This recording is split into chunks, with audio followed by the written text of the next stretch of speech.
Señal informativa, emisión nocturna.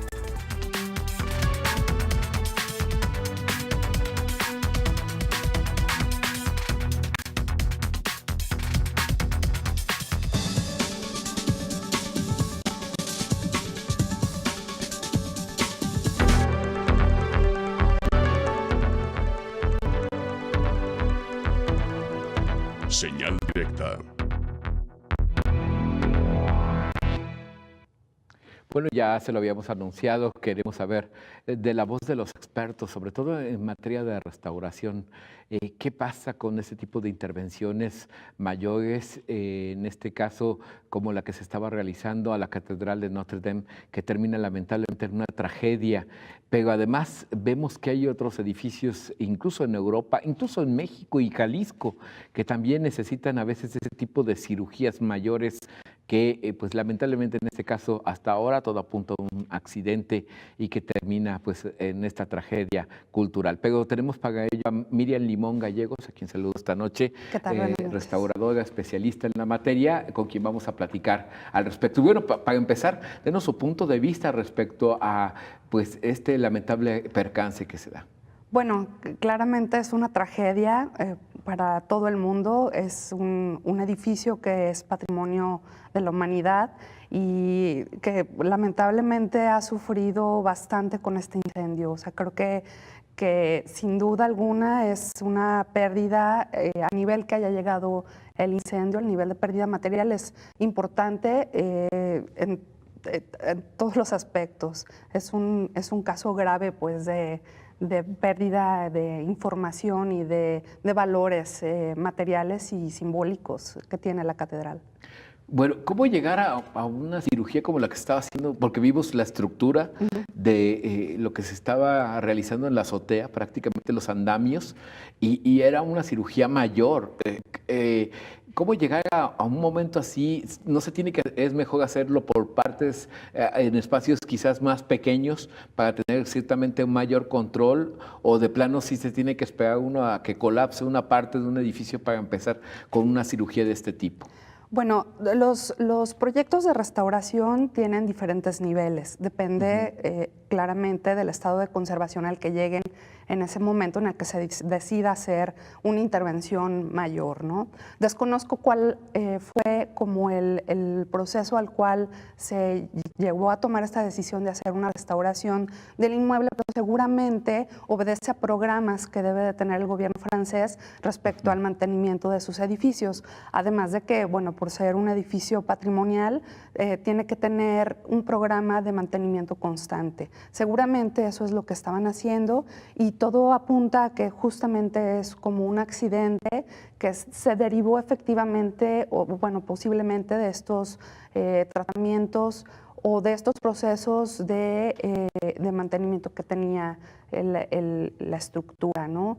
Es algo que puede pasar en cualquier momento, en cualquier inmueble, pero claramente los edificios que no tienen un mantenimiento son mucho más susceptibles a que tragedias de este tipo o más graves sucedan. ¿Varían los tiempos o cuándo, de acuerdo a un calendario, sería lo ideal que un edificio estuviera recibiendo incluso una restauración, vamos, periódica, quizás para no llegar a un grado de deterioro tan importante? Sí, los edificios, así como nuestros propios hogares, tienen que tener un programa de mantenimiento, ¿no? En nuestras casas, nosotros cada año, antes del temporal de lluvias, impermeabilizamos, revisamos que los bajantes estén en buen estado, que no haya cables que estén pelados y que haya posibilidades, por ejemplo, de un cortocircuito.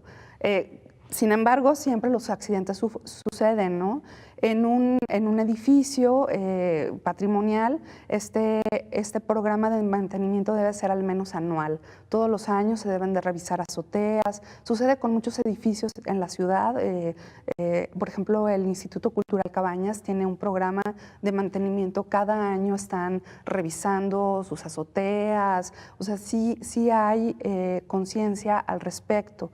No suceden todos, o al menos a veces se prolongan un poco los otros tiempos, pero lo ideal es que cada año hubiera al menos una inspección para ver en qué estado están las cubiertas, bajantes y todo lo que tiene que ver con el funcionamiento normal de un edificio, ya que se decide hacer un tratamiento de restauración, por ejemplo, el impermeabilizar con métodos adecuados, el hacer, por ejemplo, programas de pintado, de enjarre, bueno, tiene que estar de la mano con un proyecto que esté avalado, por ejemplo, en los edificios antes del siglo XX, avalado por el Instituto Nacional de Antropología e Historia.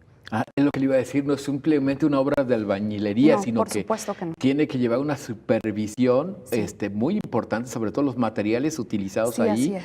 y sobre todo también dependiendo del edificio, más aún cuando ya son declarados incluso patrimonio de la humanidad, ¿no? Como en este caso. Sí, claramente los edificios que tienen una construcción antigua tienen materiales y están sujetos a fenómenos diferentes a los edificios más recientes. Por lo tanto, un especialista tiene que saber cómo están trabajando estos materiales, cómo se han comportado con el paso del tiempo en relación al deterioro que van a tener de una manera natural, porque todo está sujeto a eso, ¿no? El tiempo va a actuar y todo irremediablemente va a acabarse. Eso es algo que tenemos que tener presente.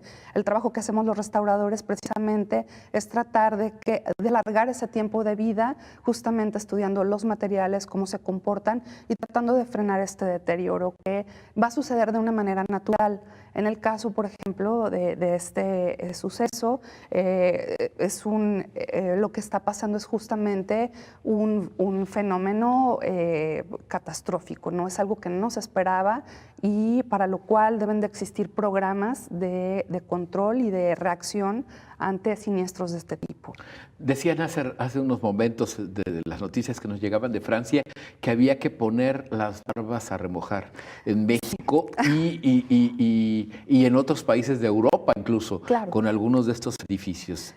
¿Cómo valora usted ese escenario, primero en Europa y luego en México? No, por supuesto, es algo que tenemos que tener en cuenta, es una llamada de atención para proteger justamente nuestro patrimonio. Este tipo de eventos pueden suceder en cualquier lugar, en cualquier momento, y tenemos que estar preparados para ello. Sucedió en septiembre del 2018 con el Museo de Historia de Brasil, este incendio Otra gran pérdida, ¿no? Una pérdida tremenda, y creo que en México, que hay excelentes especialistas en conservación y restauración que están a cargo de museos y colecciones importantes, tienen que revisar y pues hacer programas que permitan tener planes de manejo integrales que puedan evitar este tipo de catástrofes, porque se pueden evitar en la medida de lo posible, pero también que nos permitan reaccionar cuando sucede algo, un siniestro de esta naturaleza,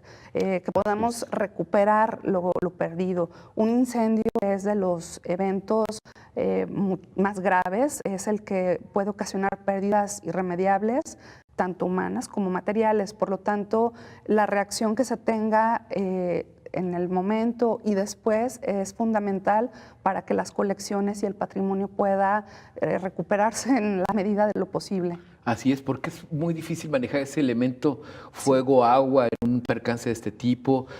Y le pongo, por ejemplo, el caso del bosque o más bien el castillo de Chapultepec y Palacio Nacional, donde hay bastante madera, telas, papel. Sí, por Y supuesto. también son edificios que incluso pues por muchos años no han recibido todavía ese mantenimiento quizás de fondo. Creo que todavía en Palacio Federal, cuando fue convertido a museo, todavía. Pero sí se quisiera ver algo más integral para esos edificios. Sí. ¿No? Las colecciones que, por ejemplo, mantiene a su resguardo tanto el Palacio como el Museo del Castillo de Chapultepec pertenecen al Instituto Nacional de Antropología e Historia, y bajo su resguardo justamente tienen también estas colecciones que están con el cuidado de especialistas que todo el tiempo están revisando qué sucede con las piezas. Seguramente deben de existir programas, empiezan con inventarios y el conocimiento de qué es lo que se resguarda para después plantear qué sucede, por ejemplo, en el caso de México con los sismos, ¿no? Que es un evento que ha sucedido en muchas ocasiones y que permite que los especialistas puedan atender cuando estos eventos se presentan. Creo que lo importante en este caso sería pensar que el mantenimiento de los inmuebles debe de ser una prioridad, porque las colecciones pueden estar en buen estado, pueden estar bajo las manos del mejor restaurador del mundo, pero si no hay programas y presupuestos que permitan que los inmuebles estén atendidos y solucionen estas cuestiones que son normales en la vida de un inmueble, ¿no? Que vayan resolviendo estas situaciones, pues bueno, siempre va a haber una posibilidad de que un evento de este tipo suceda. Por lo tanto, debemos de tener presente que pues deben de establecerse protocolos, planes de manejo y acciones que nos permitan resolver cuando suceda esto. Sí, porque, bueno, sabemos que hay gobiernos que incluso han pensado en prescindir de los restauradores, ¿no? De parte de los equipos. Sí, eso es sumamente grave. Sabemos que hay cuestiones que son de primera necesidad, sin embargo, nuestro patrimonio es importantísimo, habla de nuestra historia y al final nos habla de quiénes somos nosotros, nuestra proyección a futuro como sociedad, como país, como seres humanos. Por lo tanto, que haya pérdidas de este tipo, aunque no sea nuestro territorio, es muy grave y nos duele a todos y por eso tenemos que buscar una manera y ser sensibles para que la protección en cuanto a la conservación preventiva se dé antes de que los objetos se dañen. Entonces, estos programas de prevención son totalmente imprescindibles, tenemos que conocerlos, aplicarlos a el contexto en el cual nos encontramos y pues hacer un monitoreo constante, ¿no? Miriam, la última pregunta. Sí, claro. ¿Hay diferencia entre el mantenimiento que se le da a edificios, a iglesias? Porque vemos que, por ejemplo, los edificios pueden tener un programa, pero las iglesias, si nadie voltea a verlas y algunas ya son declaradas también patrimonio, pues en un momento dado resulten afectadas más fácil, porque pues se utiliza como templos y ya, pero ahí está también una riqueza arquitectónica, etcétera. Sí, en realidad no existe, hablando del inmueble, tendría que ser algo muy similar, o sea, evitar que el agua pues se acumule en las bóvedas, que sus bajantes estén funcionando, que haya una impermeabilización cada cierto tiempo. Claro, depende y habría que estar en contacto con el Instituto Nacional de Antropología e Historia para que se viera la manera más adecuada de realizar este tipo de acciones, pero en el caso de los objetos que están dentro del inmueble, sí es importante que se acerquen con un restaurador para que pueda apoyarlos en la manera más adecuada de hacer limpiezas cada cierto tiempo para evitar la acumulación del polvo, que a la larga eso también va a generar problemas. Está la catedral, está el expiatorio, está la basílica de No, Zapopan, hay otros tantos templos. Y otros más que estarían en la lista y que necesitan precisamente una atención de este tipo, ¿no? Claro. Claro, ese mantenimiento es casi de todos los días y tiene que ver mucho también con la sensibilidad de los custodios.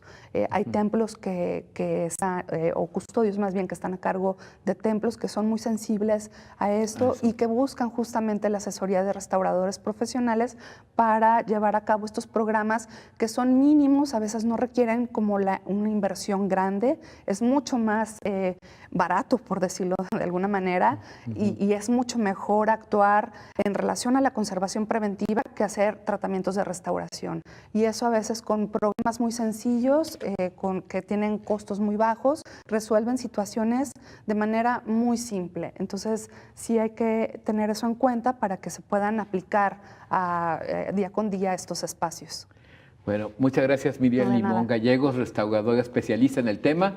Ya escuchó usted, esto es susceptible en cualquier parte, en cualquier edificio de este tipo, si no se da el mantenimiento correspondiente y sobre todo, pues, si no hay ese cuidado que ya nos mencionaba. Muchas gracias. Vamos a una pausa, pero no se vaya, seguimos aquí en Señal Informativa, tercera edición.